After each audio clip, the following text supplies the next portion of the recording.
Hi, I'm Tanya Holloway, Miss Plus America Elite 2021. You're watching Determined Women of Destiny with your host, Yvonne, the Motivator Man.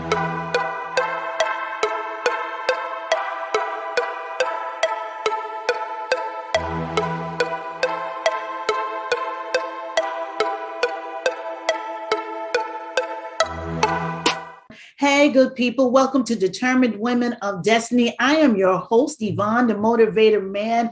And today's show, I'm telling you, I hope you guys don't do what you usually do and come in after break. I hope all of you are right here with me because this is exciting.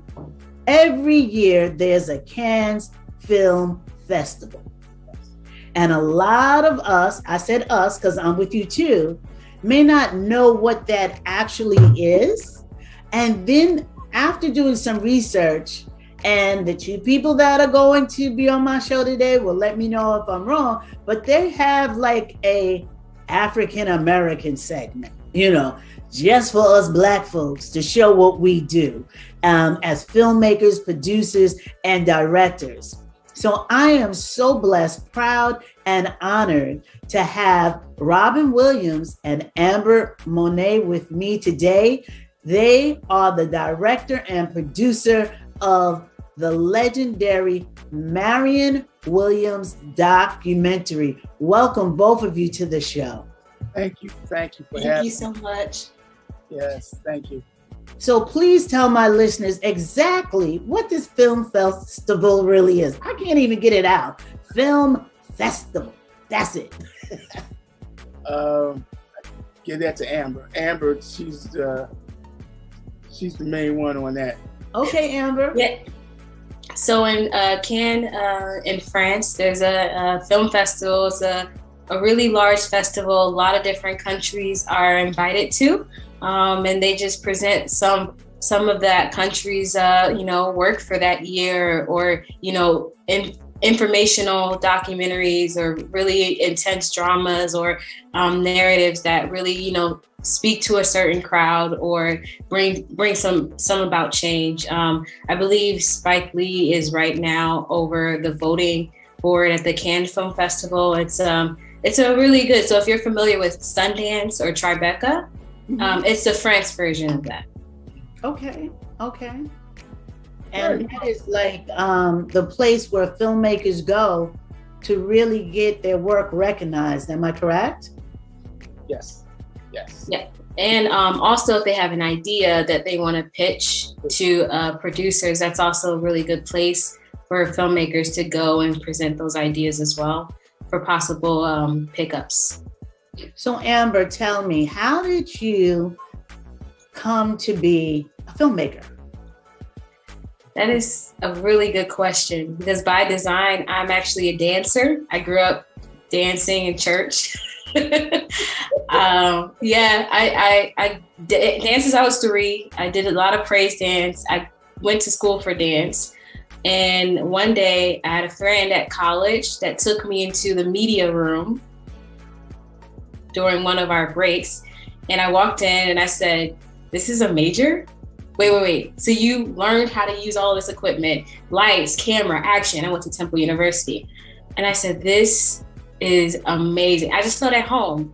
And then from then, I wanted to learn a lot about media. I wanted to learn a lot about storytelling. And I wrote a documentary short in college for my first time. And my professor was like, "You really are good at storytelling." I was like, "Really?" So I was like, maybe I should do this more often.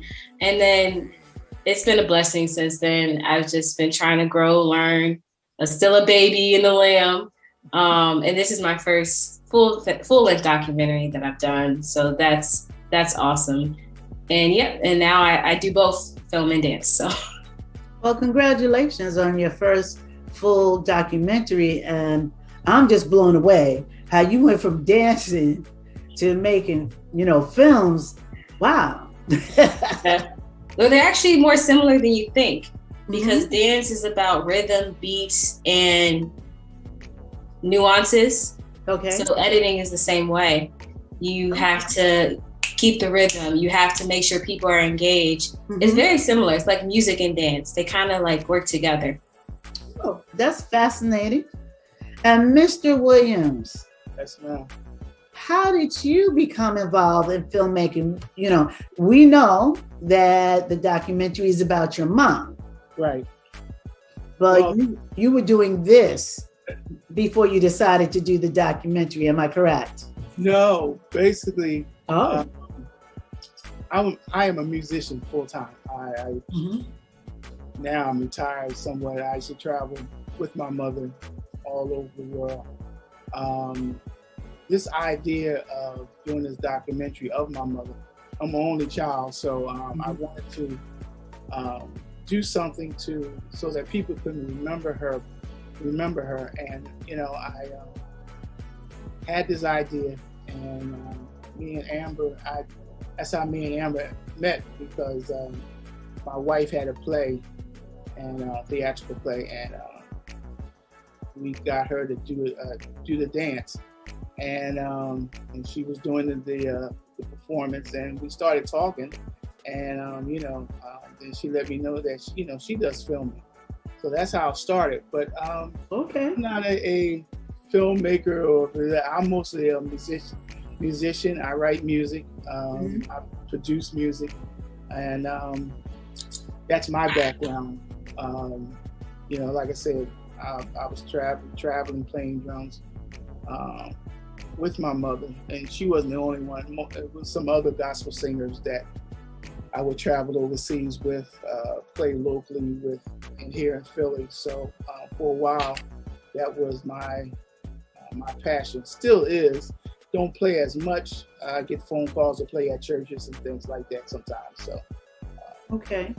So now I'm really focused on this documentary and the other projects that we have going. Okay, great. Now, Marion Williams was a great gospel singer. And as I was speaking to her son, Robin, I was like, how is it that I didn't know about her? Not saying that I know all the gospel greats, but those of you who are my, ongoing listeners, I'm a church girl all day, every day. I was raised in church. My mom is a deaconess, Southern Baptist, so I would have known. But she was part of the ward singers. So when Robin said that, I said, aha! Now, definitely in my household was the music of the ward singers. And she is attributed to a lot of different genres now of music that have taken bits and pieces from her style. The wailing that she did, she was known as a wailer. And Little Richard took that from Marion Williams. And there's a lot of other music that also has taken some snippets from her, and you don't even know it was her.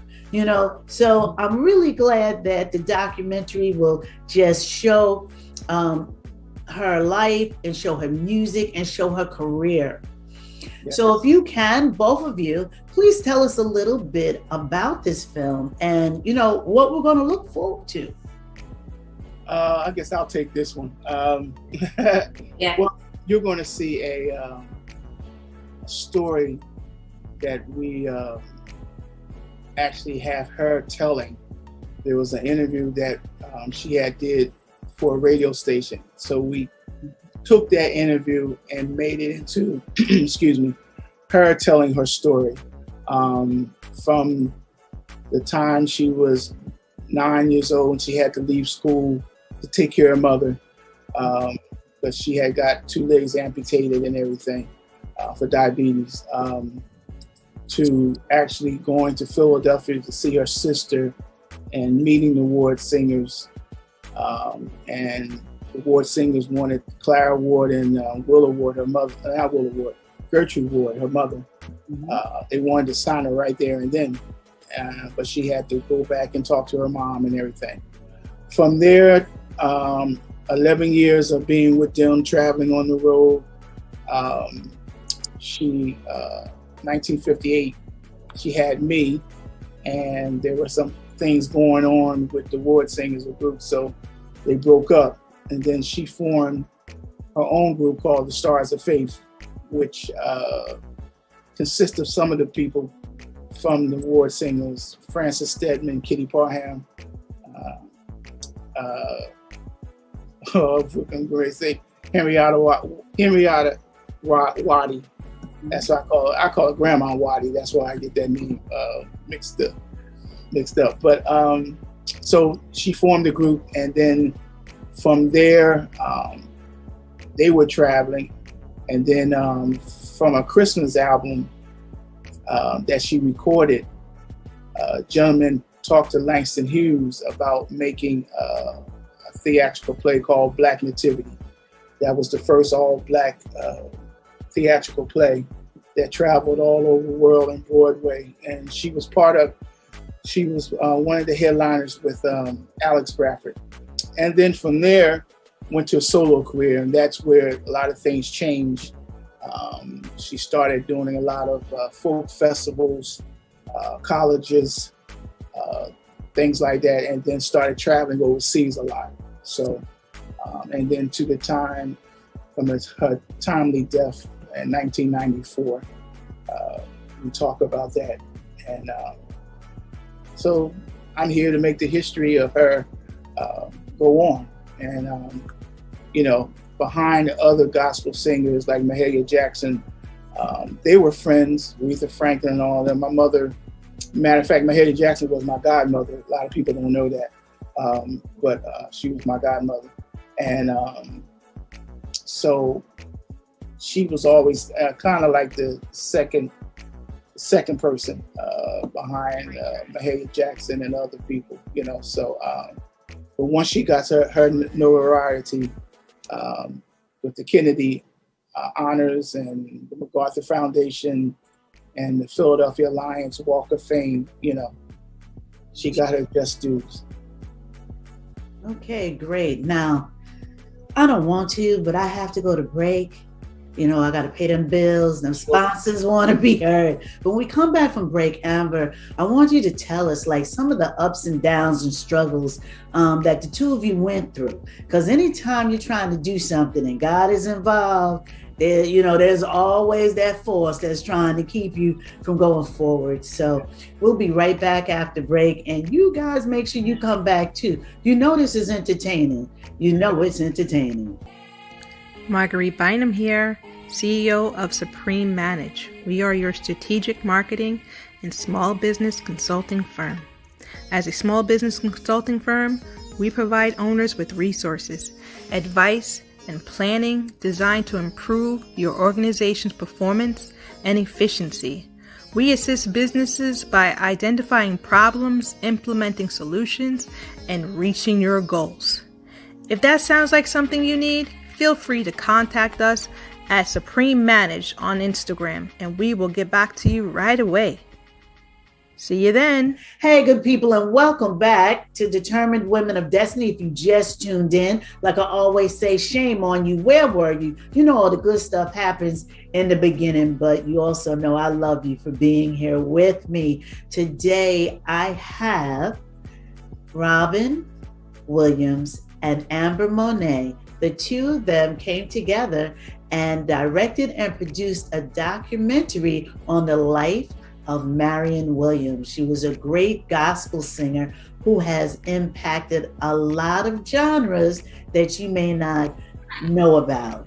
And before we went to break, her son, Robin Williams, was telling us about her mother and her friendships, and Marian Anderson, which is his godmother, and her friendship with Aretha Franklin and how they traveled all over the world. And Amber, please tell us some of those ups and downs trying to get this story together so that you could bring it to us so that we would be able to enjoy it.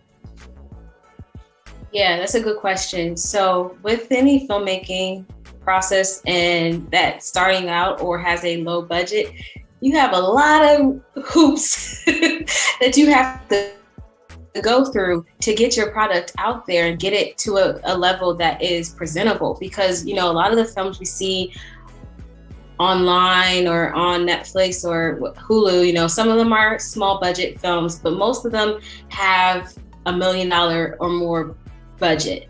And when you don't have that, you really have to find creative ways to tell the story, but still keep the audience engaged. You don't have a lot of money to spend on special effects or sound scores or photos or like when you see a small clip, for example, of a movie, right? That small clip that's like 5 seconds may cost you like $10,000. And then when you get into filmmaking, you realize, oh, yeah, I'm like $2,000. That's not going to happen. Yeah, wow.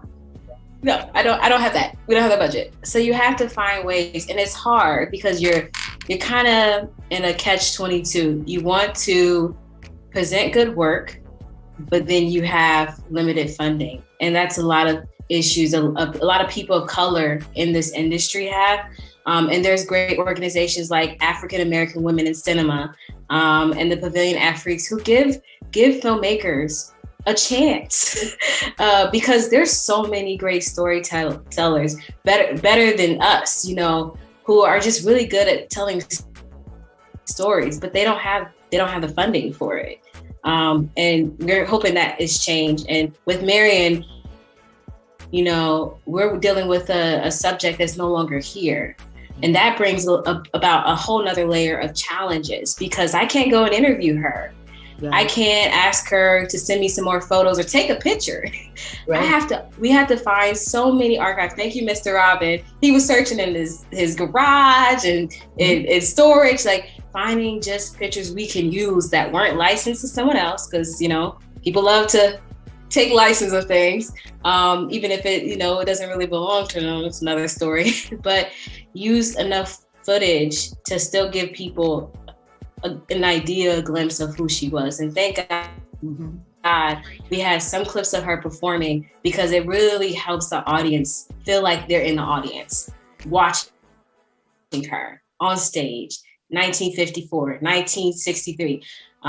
It's powerful when you have that. And when you don't, it's a challenge. Wow. Mr. Williams, tell us, what is a song that your mother sang that if you told us the title, we know it right off the bat? Well, probably with the ward singers, you probably would think of Packing Up, Getting Ready to Go, or Surely God is Able. Surely God is able. Mm. So later on down the road, she did a song called Prayer List. Was pretty good. Now, between there, you probably would have heard, she made a commercial. She made it from Atlantic Records called Standing Here Wondering Which Way to Go. And that song made a commercial out of it. And it was really a folk type, that 70s, type folk music type stuff, she made. And the people just loved it, especially the white folks. So when we would do folk festivals, jazz festivals and all that, it was great. It was, so we used those songs she really used those songs, Oh Happy Day, Put Your Hand in the Hand of the Man to Still the Water. They loved that kind of stuff. And she would go out in the audience and stuff and, hold their hand or put people together and stuff. And she would love to do that. And through those, she would actually call people to Christ in her concerts. And that was her main thing. My mother would love to have souls saved through her concerts and everything. So, how wonderful to be able to use a gift to entertain people and also open the door for them to understand the Christ that we love. Yes. That's a phenomenal life, And you attribute your love of music and being a professional musician to probably very young, being on the road, with your mom. My uncle was a bishop, and my cousin never ever could read music but play guitar in church, like some of the best guitarists, just by playing by ear. So I'm assuming that, just being around your mom and the singing and everything, music was just second nature to you. Yeah, that was I started out actually playing percussion, playing bongos. My first gig with my mother was at Carnegie Hall. I was 9 years old, and she was doing a tribute concert to Mahalia Jackson. And she took me along, me playing bongos and everything. And that was my first gig and first paying gig at 9. And, you know, if I got $100, you know, to me, that was, I was happy, you know, okay, you know, but of course she took it and then saved it, of course, and things like that. But yeah, I started in church, and then I went from percussions to drums. And like I said, I was playing for a lot of choirs and groups in Philly. And then when I got the chance, in my later teens, that's when I really started traveling with my mother once I got out of high school. Sometimes she would take me when I was still in school, but once I got out of high school, I was able to travel with her a little bit more. And then in my 20s, traveled with her overseas. Okay. For the young filmmakers coming up, what would be some tips, advice, or motivation that either one of you or both of you would give to the young filmmakers? Yeah, that's that. Create. Just start, because it's so crazy how the pandemic has changed everything. It has laid and even the platform for storytelling more than any generation before us. And the reason why is because we have short form things like TikTok, Instagram, YouTube. You can get your story out on so many different platforms. You don't have to have a fancy camera anymore. You don't have to have an editing software program. You just gotta be camera ready. That's it. And as long as you're producing stuff, even if you got 5 followers, it don't matter. Produce stuff regularly. Keep a routine going. Be consistent. And that channel or that platform is eventually going to grow. And by faith, I believe somebody who has the right power to make an investment into your future is going to eventually see that and, hopefully fund your projects. And that's literally, no matter age, like that's what it is right now. And it's good because, people who don't have the resources can have another platform, but it's also challenging for filmmakers who've been doing this for a while that have, the camera equipment that they invested in and the software that they pay monthly fee for it, because that is still an art. Just like music is still a very much sacred art that isn't always, taken as seriously. So it's challenging, but I think it's more beneficial to our community than anything. And I'm here for that. Great. Mr. Williams. Yes, ma'am. What can you say to inspire our filmmakers, our storytellers, even our musicians? Back in the day, it was like, if you told your parent you wanted to be a musician, it was like, no. When I told my parents I was going to school for theater, right, I was told, well, are you going to pay for it yourself? Right. So, the arts wasn't something that was looked at as a viable type of employment. But now things have changed so much. So what would be your tip to our young folks that want to get into music, the drummer or the guitarist? Yeah, my thing and what I learned through the years is that being humble. A lot of the musicians I know, or now the young musicians, are very cocky. And I guess rightfully so. If you believe in your craft, you have to be a little cocky. But I've always been a humble person about my playing. I've always got compliments about it. When I was in church, my main goal, I didn't like to see the mothers of the church. If they was closed up, where the drums was at, if you play too loud, they start moving in the back. My goal was for them to be able to stay where they were at and to, enjoy, and they didn't have to move to the back because I was so loud. The other thing is you have to be persistent. fortunately, I have my middle son, well, both of my sons, my oldest son, he's a producer, percussionist. He's phenomenal. My middle son, I tell everybody, he's taken everything that I've had talent-wise and taken it. And he's a drummer. He's traveled a lot, and he's doing good. And I always tell him, just stay humble. And people don't like to be hard to work if you're hard to work with. If you are somebody that they don't mind working with you and enjoying your personality at the same time, that goes a long way. Because sometimes these musicians, they're hard to work with. Some of them are, but I taught my sons that, they have to be humble. And that's what I learned. Just be humble and believe God is going to make it. That may sound corny to some, but, you have to trust in God. And my thing is, everything is in timing. You get a phone call, don't ignore it. You may think it's something else, but, it could be your key to something big. So that's what I would say.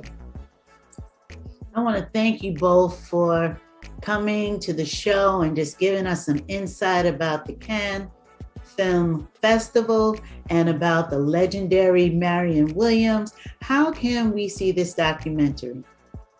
Oh, wow. Today was the day that we launched the film to the Cannes Film Festival. Mm-hmm. And it was open to the public today. Okay. Unfortunately, right now, we can't release it again because we're in negotiations with distributors and everything. So it will be available sometime. I can't tell you when. Okay. I'm sorry to say that. But until then, we can post the trailer, and you can see a little bit of the trailer. I believe that's for right now. Am I right, Amber? Correct. I think that's so we can't really just we did it today, and because we had to present it to the Afrique Pavilion at the Cannes Film Festival today, and they had a link where you could actually watch it today and everything. But unfortunately, at 1:30 in the afternoon, a lot of people either are working or vacationing or doing something. So hope a few that we sent the link out could see it and everything. So if they wouldn't have been bothering me at work, I would have been able to see it, because every time I sat down, someone called my name. I'm like, do you guys know what you want is not as important as what I need to do right now? But everybody, let's keep our eyes and ears open for this great documentary so we can celebrate Mr. Williams and Miss Monet and their efforts bringing this information to us. Thank you once again, both of you, for being on Determined Women of Destiny. The show is produced by Rudy J. Breedy. And until next time we meet, good people, peace and blessings. Keep doing what you're doing until what you're doing gets done. And thank you. Thank you so much. You're more than welcome, more than welcome. Joseph A. Slinger Haskell Funeral Service, Inc., located at 155 Sunrise Highway, Amityville, New York, 631-842-2788. We service the Amityville and surrounding areas, shipping foreign and domestic with cremation services available. With every service being catered to your personal needs, we here at Slinger Haskell Funeral Service will treat your family like it's our family. Again, we are located at 155 Sunrise Highway, Amityville, Long Island, 631-842-2788, or visit us at slingerhaskell.com.